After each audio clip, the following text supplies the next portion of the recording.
दोस्तों नमस्कार, जय हिंद, वंदे मातरम। स्वागत है आप सभी का अपने यूट्यूब चैनल पर। चलिए आज हम लोग कक्षा 10वीं का जो कि इतिहास लेकर आए हैं, जो कि अध्याय 1 है। अध्याय 1 कौन है? यूरोप में राष्ट्रवाद का उदय। चलिए इसका हम लोग बहुविकल्पी प्रश्न लेकर आए हैं, जो कि आपके बोर्ड के लिए बहुत ही महत्वपूर्ण है। चलिए तो हम लोग स्टार्ट करते हैं। देखिए हमारा पहला प्रश्न क्या है कि इटली तथा जर्मनी वर्तमान में किस महादेश के अंतर्गत आते हैं? तो बताइए, उत्तरी अमेरिका में आते हैं, या फिर दक्षिणी अमेरिका में, या फिर यूरोप में, या फिर पश्चिमी एशिया में? जो इटली जर्मनी किस महादेश में आते हैं? वो यूरोप में आते हैं। कहाँ पे आते हैं? यूरोप। तो हमारा राइट आंसर क्या होगा? ऑप्शन नंबर सी हमारा राइट आंसर होगा। चलिए अगला प्रश्न देखते हैं। अगला प्रश्न हमारा क्या है कि फ्रांस में किस शासन वंश की पुनः स्थापना वियना कांग्रेस द्वारा की गई थी? वियना कांग्रेस किसकी स्थापना की थी? हैब्सबर्ग की, या फिर आर्लिया वंश की, या बुर्बो वंश की, या फिर जार शाही की? तो राइट आंसर क्या होगा? ऑप्शन नंबर सी हमारा राइट आंसर होगा। किसका? तो वियना कांग्रेस में किसका स्थापित किया गया था? तो बुर्बो वंश का। चलिए तब अगला प्रश्न देखते हैं। अगला प्रश्न देखिए हमारा क्या है कि मेजनी का संबंध किस संगठन से था? जो जोसेफ मेजनी था उसका किससे संगठन था? तो आपका ऑप्शन है लाल सेना से, ऑप्शन नंबर बी है कार्बोनरी से, ऑप्शन नंबर सी है फिलिक हेटारिया से, ऑप्शन नंबर डी है डायट से। तो देखिए ये बहुत ही इ- आसान प्रश्न है, इसलिए इसका जवाब आप लोग कमेंट में बताइएंगे। चलिए अगला प्रश्न देखते हैं। अगला प्रश्न देखिए हमारा क्या है कि इटली एवं जर्मनी का एकीकरण। प्रश्न का है इटली एवं जर्मनी के एकीकरण के विरुद्ध निम्न में कौन था? इंग्लैंड था, रूस था, ऑस्ट्रिया था, या फिर प्रसा था? तो हम जानते हैं कि इटली और जर्मनी के एकीकरण के विरुद्ध कौन था? ऑस्ट्रिया था। कौन था? ऑस्ट्रिया था। चलिए अगला प्रश्न देखते हैं। अगला प्रश्न हमारा है काउंट काबूल को विक्टर इमैनुअल ने किस पद पर नियुक्त गया? तो आपका ऑप्शन है सेनापति, फ्रांस के राजदूत, ऑप्शन नंबर सी है प्रधानमंत्री, ऑप्शन नंबर डी है गृह मंत्री। तो हमारा राइट आंसर होगा ऑप्शन नंबर सी, जो कि है प्रधानमंत्री बनाया था। क्या बनाया था? प्रधानमंत्री। चलिए अगला प्रश्न देखते हैं।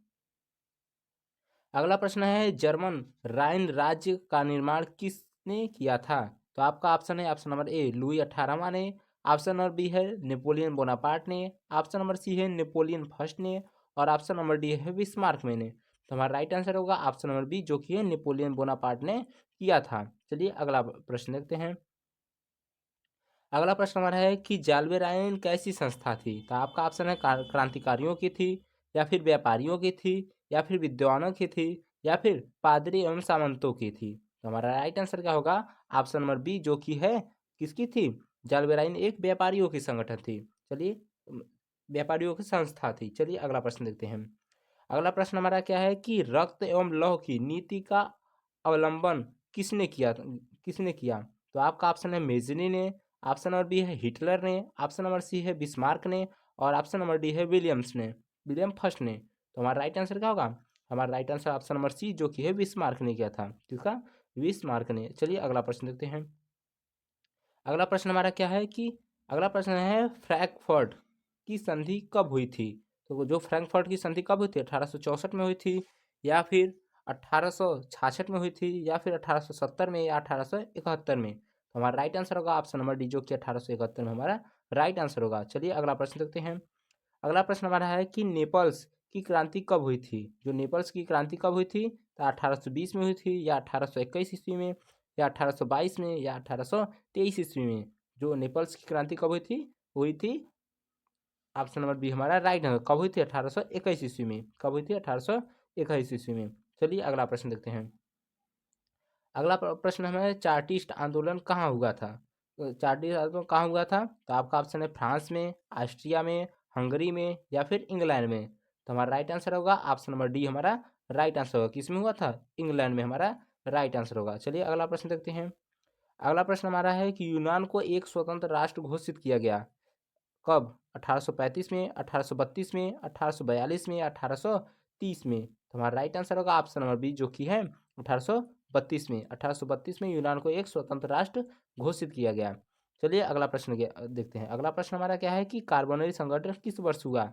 1832 में, 1815 में, 1810 में, और 1831 में? तो हमारा राइट आंसर होगा ऑप्शन नंबर सी, जो कि 1810 ईस्वी में कार्बोनरी संगठन हुआ था। चलिए अगला प्रश्न देखते हैं। अगला प्रश्न हमारा कि एड्रियानोपुल की संधि कब हुई? 1828 ईस्वी में, 1829 में, 1830 में या फिर 1931 में? तो हमारा राइट आंसर क्या होगा? हमारा राइट आंसर होगा ऑप्शन नंबर बी, जो कि 1829 ईस्वी में क्या हुआ था? एड्रियानोपुल की संधि हुई थी। चलिए अगला प्रश्न देखते हैं। अगला प्रश्न हमारा क्या है कि एड्रियानोपुल की संधि किन दो देशों के बीच हुई थी? तो आपका तुर्की और रूस में था, या फिर यूनान पोलैंड के बीच हुआ था, या फिर तुर्की या हंगरी के बीच में हुआ था, या हंगरी और पोलैंड के बीच में हुआ था? तो हमारा राइट आंसर क्या होगा? ऑप्शन नंबर ए हमारा राइट आंसर होगा। क्यों? किसके किसके बीच हुआ था? तुर्की और रूस के बीच हुआ था। चलिए अगला प्रश्न देखते हैं। अगला प्रश्न हमारा कि सेडान का युद्ध किसके बीच हुआ था? जो सेडान का युद्ध हुआ था वो किसके किसके बीच में हुआ था? आपका ऑप्शन है प्रसा और ब्रिटेन के, ऑप्शन नंबर बी है ब्रिटेन और फ्रांस के, या फ्रांस और प्रसा के, या फिर प्रसा और रूस के? तो हमारा राइट आंसर क्या होगा? ऑप्शन नंबर सी हमारा राइट आंसर होगा। किसके किसके बीच हुआ था? फ्रांस और प्रसा के बीच हुआ था। चलिए अगला प्रश्न देखते हैं। अगला प्रश्न है कि पोलैंड के विद्रोह को किसने कुचल दिया? आपका ऑप्शन है रूस ने, ब्रिटेन ने, ऑस्ट्रिया ने, या फिर फ्रांस ने? तो हमारा राइट आंसर होगा ऑप्शन नंबर ए, जो कि है रूस ने। किसने कुचल दिया? रूस ने कुचल दिया। चलिए अगला प्रश्न देखते हैं। अगला प्रश्न हमारा है कि सन 1870 में फ्रांस और प्रसा के बीच युद्ध कहाँ हुआ था? सेडान में हुआ था, सेडेवा में, या साइडान में, या फिर फ्रैंकफर्ट में हुआ था? तो हमारा राइट आंसर क्या होगा? हमारा राइट आंसर होगा ऑप्शन नंबर ए, जो कि है सेडान में हुआ था। कहाँ पे हुआ था? सेडान में हुआ था। चलिए अगला प्रश्न देखते हैं। अगला प्रश्न है यूरोपवासियों के लिए किस देश का साहित्यिक एवं ज्ञान विज्ञान प्रेरणा स्रोत रहा? जर्मनी का, या फिर यूनान, या तुर्की, या फिर इंग्लैंड? तो हमारा राइट आंसर होगा ऑप्शन नंबर बी, जो कि है यूनान का। कहाँ का? यूनान का हमारा राइट आंसर होगा ऑप्शन नंबर बी। चलिए अगला प्रश्न देखते हैं। अगला प्रश्न हमारा है कि युवा इटली संस्था का विकास किया किसने किया था? मेजनी ने किया था, या फिर काउंट काबूर ने, या फिर गैरीबॉल्डी ने, या फिर बिस्मार्क ने? तो हमारा राइट आंसर क्या होगा? ऑप्शन नंबर ए हमारा राइट आंसर होगा। किसने किया था? मेजनी, जिसपे मेजनी ने यंग युवा इटली का संस्था का विकास किया था। चलिए आगे आगे बढ़ते हैं। आगे देखिए क्या है कि बिस्मार्क निम्न में से क्या था? बिस्मार्क क्या था? कवि था, या फिर नाटककार था, या संगीतकार था, या कूटनीतिज्ञ था? तो हम जानते हैं कि बिस्मार्क क्या था? एक कूटनीतिज्ञ था। चलिए अगला प्रश्न देखते हैं। अगला प्रश्न हमारा है कि सार्डिनिया पिडमाउंट का शासन कौन था? नेपोलियन थर्ड, या फिर काउंट काबूर, या विक्टर इमेनुएल, या फिर विलियम प्रथम? तो हमारा राइट आंसर होगा ऑप्शन नंबर सी, जो कि है विक्टर इमेनुएल हमारा राइट आंसर होगा। चलिए अगला प्रश्न देखते हैं। अगला प्रश्न है यूनानी स्वतंत्रता आंदोलन के दौरान कौन ब्रिटिश कवि शहीद हुए? आपका ऑप्शन है option number A Lord Byron, option number A है कासूत, ऑप्शन नंबर सी है फ्रांसिसी डिक, ऑप्शन नंबर डी है विलियम प्रथम? तो हमारा राइट आंसर क्या होगा? हमारा राइट आंसर होगा ऑप्शन नंबर जो कि है ए, हमारा राइट आंसर होगा क्या है? Lord Byron. देखिए दोस्तों, अगर आपको वीडियो पसंद आ रहा है तो वीडियो को लाइक कर दीजिए, और चैनल पर नए हैं तो चैनल को सब्सक्राइब कर दीजिए, और अपने दोस्तों के साथ भी शेयर कर दीजिए, ताकि उनका भी कुछ फ़ायदा हो सके। आप अकेले अकेले बोर्ड में अच्छे नंबर नहीं ला सकते हैं, और अपने दोस्तों को शेयर कर दीजिए। चलिए अगला प्रश्न है। अगला प्रश्न है कि जालवे रानी की स्थापना किस राज्य ने की? तो आपका ऑप्शन है प्रसा ने, ऑस्ट्रिया ने, सार्डिनिया ने, या फिर फ्रांस ने? तो हम जानते हैं कि जालवे रानी की स्थापना किस राज्य ने की थी? तो किसने की थी? प्रसा ने की थी। किसने की थी? प्रसा ने हमारा राइट आंसर होगा। चलिए आगे बढ़ते हैं। अगला प्रश्न हमारा है कि हंगरी की भाषा क्या थी? जो हंगरी थी उसकी भाषा क्या थी? तो ऑप्शन है इतालवी था, या फिर मैग्वार था, या फिर पोलिश था, या फिर फ्रेंच था? तो हम जानते हैं कि हंगरी की भाषा कैसी थी? मैग्यार थी। कैसी थी? मैग्यार। चलिए अगला प्रश्न देखते हैं। अगला प्रश्न हमारा है कि यूनान के स्वतंत्रता संग्राम की में किसकी पराजय हुई थी? तो रूस की हुई थी, या फिर तुर्की की, या फिर यूनान की, या फिर फ्रांस की? तो हम जानते हैं कि यूनान की स्वतंत्रता संग्राम में किसकी पराजय हुई थी? तो हमारा ऑप्शन नंबर बी हमारा राइट होगा। किसकी हुई थी? तुर्की की। चलिए अगला प्रश्न देखते हैं। अगला प्रश्न है कि मरियान किस देश का राष्ट्रीय प्रतीक थी? तो आपका है फ्रांस का, या फिर रूस का, या फिर इटली की, या फिर जर्मनी की? हम तो हमारा राइट आंसर क्या होगा? ऑप्शन नंबर ए, जो कि है फ्रांस की राष्ट्रीय प्रतीक थी। क्या थी? मरियान। चलिए अगला प्रश्न देखते हैं। अगला प्रश्न है कि यूरोपीय सभ्यता का पालना किस देश किसे कहा जाता है था? तो आपका ऑप्शन है इटली, फ्रांस, हंगरी, या फिर यूनान को? तो हमारा राइट आंसर होगा ऑप्शन नंबर डी, जो कि है यूनान को राइट आंसर होगा। चलिए अगला प्रश्न देखते हैं। अगला प्रश्न है कि एक्ट एक्ट ऑफ यूनियन किस वर्ष पारित हुआ? आपका ऑप्शन है 1688 में या 1707 में या 1788 में या 1807 ईस्वी में। तो हमारा राइट आंसर होगा ऑप्शन नंबर ए 1688 ईस्वी में। चलिए अगला प्रश्न देखते हैं। अगला प्रश्न है कि 1789 की फ्रांसीसी क्रांति के समय का वहाँ किस राजवंश का शासन था? तो आप था ट्यूडर का या फिर स्टुअर्ट का या बोर्बो का या फिर रोमनोव का। तो हमारा राइट आंसर क्या होगा? ऑप्शन नंबर हमारा सी राइट आंसर किसका था? बोर्बोवंश का शासन था। चलिए अगला प्रश्न देखते हैं। अगला प्रश्न है नेपोलियन संहिता किस वर्ष लागू की गई थी? तो आपका ऑप्शन है 1789 में या फिर 1791 या 1801 में या 1804 में। तो नेपोलियन संहिता कब लागू किया था? तो ऑप्शन नंबर डी हमारा राइट 1804 ईस्वी में जो कि नेपोलियन संहिता लागू किया गया था। चलिए अगला प्रश्न देखते हैं। अगला प्रश्न है जर्मनी के एकीकरण के लिए बिस्मार्क ने कितने युद्ध किए? तो आपका ऑप्शन है 1, 2, 3, 4। तो हमारा राइट आंसर का ऑप्शन नंबर जो कि सी जो कि कितने युद्ध किए थे? 3 युद्ध किए थे। चलिए अगला प्रश्न देखते हैं। अगला प्रश्न हुआ था वियना कांग्रेस में कौन राष्ट्रीय सम्मिलित नहीं था? तो आपका ऑप्शन है ब्रिटेन, रूस, फ्रांस या फिर जर्मनी। तो हमारा राइट आंसर होगा ऑप्शन नंबर डी जो कि है जर्मनी शामिल नहीं था। चलिए अगला प्रश्न देखते हैं।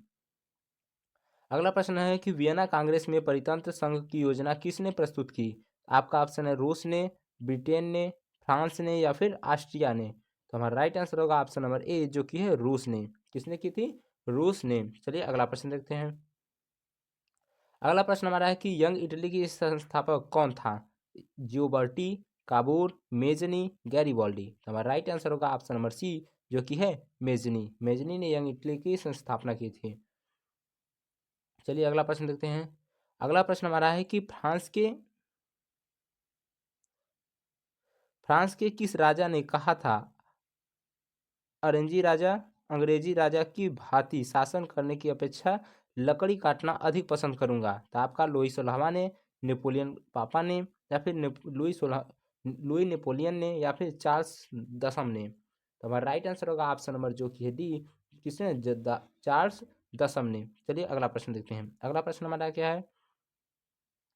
अगला प्रश्न हमारा है कि प्रसा का शासक कौन था? तो आपका ऑप्शन है option number Napoleon Bonaparte, option number B है Napoleon third, option number C है Victor Emmanuel, option number D है विलियम प्रथम। तो हमारा राइट आंसर होगा ऑप्शन नंबर डी जो कि है विलियम प्रथम हमारा राइट आंसर होगा। चलिए अगला प्रश्न देखते हैं। अगला प्रश्न है यूरोप का मरीज किसे कहा जाता था? तो आपका ऑप्शन है रूस को, जर्मनी को, तुर्की को या फिर यूनान को। तो हमारा राइट आंसर होगा ऑप्शन नंबर सी किसे कहा जाता है? तुर्की को यूरोप का मरीज कहा जाता है। चलिए अगला प्रश्न देखते हैं। अगला प्रश्न हमारा है नेपोलियन ने जर्मनी में किस संघ की स्थापना की? तो आपका है ट्रांसपेडेंट संघ, ऑप्शन नंबर बी है सेसेल्पाइन संघ, ऑप्शन नंबर सी है राइन संघ, ऑप्शन नंबर डी है इनमें से कोई नहीं। तो आपका राइट आंसर होगा ऑप्शन नंबर सी जो कि है राइन संघ की स्थापना की थी। किसने? नेपोलियन ने। चलिए अगला प्रश्न देखते हैं। अगला प्रश्न हमारा है कि किस संधि द्वारा यूनान स्वतंत्र यूनान राष्ट्र की स्थापना हुई? तो आपका ऑप्शन वीना की संधि द्वारा या फिर कुस्तुनतुनिया की संधि द्वारा या फिर प्राग की संधि द्वारा या फिर एड्रियानोपोल की संधि द्वारा। तो हमारा राइट आंसर होगा ऑप्शन नंबर डी जो कि एड्रियानोपोल की संधि के द्वारा क्या जो कि यूनान था एक स्वतंत्र राष्ट्र घोषित हो गया, यानी स्वतंत्र राष्ट्र की स्थापना हो गया था। चलिए अगला प्रश्न है। अगला प्रश्न हमारा है कि यंग यूरोप की स्थापना किसने की? तो आपका ऑप्शन है काबूर ने, option number B Mazzini, Bismarck या फिर गैरीबाल्डी। तो हमारा राइट आंसर होगा ऑप्शन नंबर बी जो कि है मेजनी ने की थी। किसने की थी? मेजनी। चलिए अगला प्रश्न देखते हैं। अगला प्रश्न है नव गुएल्फ आंदोलन कहाँ हुआ था? तो आपका ऑप्शन है इटली में, ऑप्शन नंबर जर्मनी, फ्रांस में या फिर ब्रिटेन में। तो हमारा राइट आंसर होगा ऑप्शन नंबर ए इटली में हुआ था। कौन? नव नव गुएल्फ आंदोलन कहाँ हुआ था? तो इटली में हुआ था। कहाँ पे हुआ था? इटली में। चलिए अगला प्रश्न देखते हैं। आपका ऑप्शन है देखिए ये प्रश्न बहुत बार पूछा गया है बोर्ड के एग्जाम में। आपका ऑप्शन प्रश्न क्या है? मेटरनिक कौन था? तो आपका ऑप्शन ऑस्ट्रिया का चांसलर था या फिर प्रसा का चांसलर था या फिर फ्रांस का सम्राट था या रूस का जोर था। तो हमारा राइट आंसर होगा ऑप्शन नंबर ए जो कि है ऑस्ट्रिया का चांसलर था। क्या था? ऑस्ट्रिया का चांसलर। चलिए अगला प्रश्न देखते हैं। अगला प्रश्न है कार्बोनारी की स्थापना किस वर्ष हुई? तो आपका ऑप्शन है 1810 में, ऑप्शन नंबर बी है 1815 में, ऑप्शन नंबर सी है 1830 में और ऑप्शन नंबर डी है 1848 में। तो हमारा राइट आंसर होगा ऑप्शन नंबर ए, जो कि है 1810 ईस्वी में। चलिए अगला प्रश्न देखते हैं। अगला प्रश्न हमारा है कि 1830 की क्रांति के बाद फ्रांस के किस प्रकार का शासन स्थापित हुआ? तो आपका ऑप्शन है निरंकुश राजतंत्र, या फिर संघीय शासन व्यवस्था, या फिर गणराज्य, या फिर संवैधानिक राजतंत्र। तो हमारा राइट आंसर होगा ऑप्शन नंबर ए, जो कि है निरंकुश राजतंत्र। चलिए अगला प्रश्न देखते हैं। अगला प्रश्न हमारा है कि लाल कुर्ती नामक संस्था का संगठन किसने किया था? तो आपका ऑप्शन है बिस्मार्क ने, ऑप्शन नंबर बी काबोर ने, मेजनी ने, या फिर गैरीबॉल्डी ने। तो हमारा राइट आंसर होगा ऑप्शन नंबर जो कि है डी, किसने किया था? गैरीबॉल्डी ने। चलिए अगला प्रश्न देखते हैं। अगला प्रश्न हमारा है कि राष्ट्रवाद की अवधारणा का जन्म किस घटना से माना जाता है? तो आपका ऑप्शन है पुनर्जागरण से, या फिर धर्म सुधार आंदोलन से, या फिर गौरवपूर्ण क्रांति से, या फिर फ्रांस की क्रांति से। तो हमारा राइट आंसर होगा ऑप्शन नंबर ए, किससे हुआ था? पुनर्जागरण से। चलिए अगला प्रश्न देखते हैं। अगला प्रश्न हमारा है कि रक्त और लौह की नीति किसने अपनाई? आपका ऑप्शन है बिस्मार्क ने, फ्रेडरिक विलियम चतुर्थ ने, या विलियम प्रथम ने, या फिर गैरी बॉल्डी ने। तो हमारा राइट आंसर होगा ऑप्शन नंबर ए, किसने थे? बिस्मार्क ने। बिस्मार्क ने रक्त और लौह की नीति अपनाई थी। चलिए अगला प्रश्न देखते हैं। अगला प्रश्न हमारा है कि किस युद्ध के बाद जर्मनी एकीकरण हुआ? क्रीमिया का युद्ध, सीडान का युद्ध, या फिर प्रसा डेनमार्क का युद्ध, या फिर सीडान का युद्ध। देखिए सिडाओ का युद्ध है और सीडान का युद्ध है। तो हमारा राइट आंसर होगा ऑप्शन नंबर डी, किसका था? सीडान का युद्ध। चलिए अगला प्रश्न देखते हैं। अगला प्रश्न हमारा है कि किस संधि द्वारा जर्मनी एक एकीकरण पूरा हुआ?